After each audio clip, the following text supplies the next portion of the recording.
I never played point guard in the National Basketball Association, so I don't know how this works. But you did.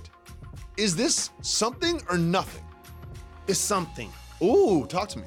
Because the head coach is still in the position of leadership. Does the head coach call the play every possession? Now, each scenario is different. I remember being on the floor playing against the Utah Jazz, and their execution was so pristine that Jerry Sloan didn't need to call plays because they were functioning off actions. This is Stockton Malone Jazz? Correct. They were functioning off actions that dictated offensive movement. Okay. Versus play calls that you now can see coming, relay, and prepare for. Yep. So that's not strange when you have a great ball handler, a decision maker with the ball.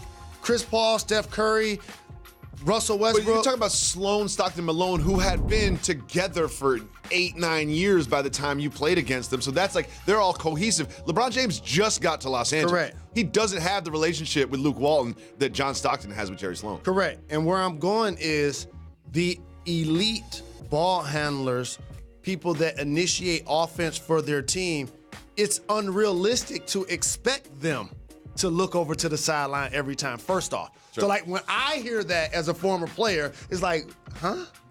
like you, of course they're not looking over at the bench every single time. Like, what should I do? What should I do? What should I do? That's not happening. The reason why I said it's a thing, however, though, there are distinct times, however, when you want to get a play in.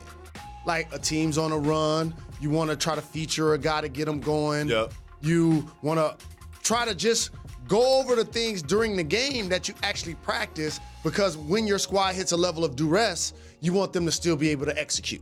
Yes. So that's what the coach is there to kind of make sure I got these 15 of the greatest basketball players in the world. How can I make sure they function as a symphony? But the unique quantifier I want to talk about is for LeBron, in this case, he doesn't have the relationship with Luke, as you mentioned. He wasn't hired by Magic. Some could take it as a disrespect. Sure. I think that Luke is a really good NBA coach. I, however, believe, it's just my personal opinion, that this is the only season he coaches LeBron. Say it again, please, Mr. Rose. Put it on wax.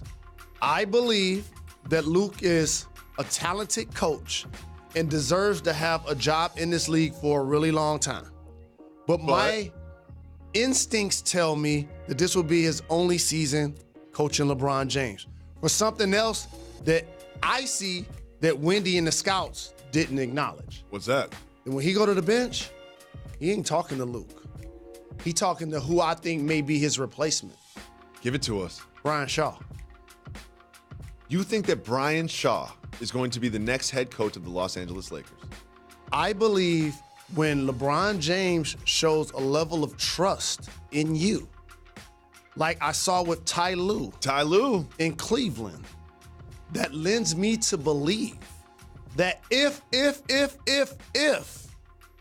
Luke isn't coaching the team next year, when the Dallas Cowboys or the Los Angeles Lakers have a vacancy, immediately, because it happens every few years, people think they're going to go out and do the big splashy hire. Let's get Phil Jackson. No doubt about it. And spend X amount of dollars to bring in top flight whoever that everybody believes is going to turn around the situation. I think if they do make a change, the person is sitting right on their bench. Was Ty Lue an assistant coach with the Cavs before he was the head coach? Yes. Is Brian Shaw currently an assistant coach with the Los Angeles Lakers? Yes. So I want this. Everybody at home watching this or listening to this. It's a lot of dominoes. When you're watching a Lakers game and the other team goes on a run and someone calls a timeout and they show LeBron James, because they always follow LeBron James to the bench, just notice who he's discussing the strategy with. Is it Luke Walton or is it Brian Shaw? Because we saw it happen in Cleveland. I'm peeling back the onion really big for y'all today. This is exciting. I'm gonna be watching Lakers timeouts like the Zapruder film now.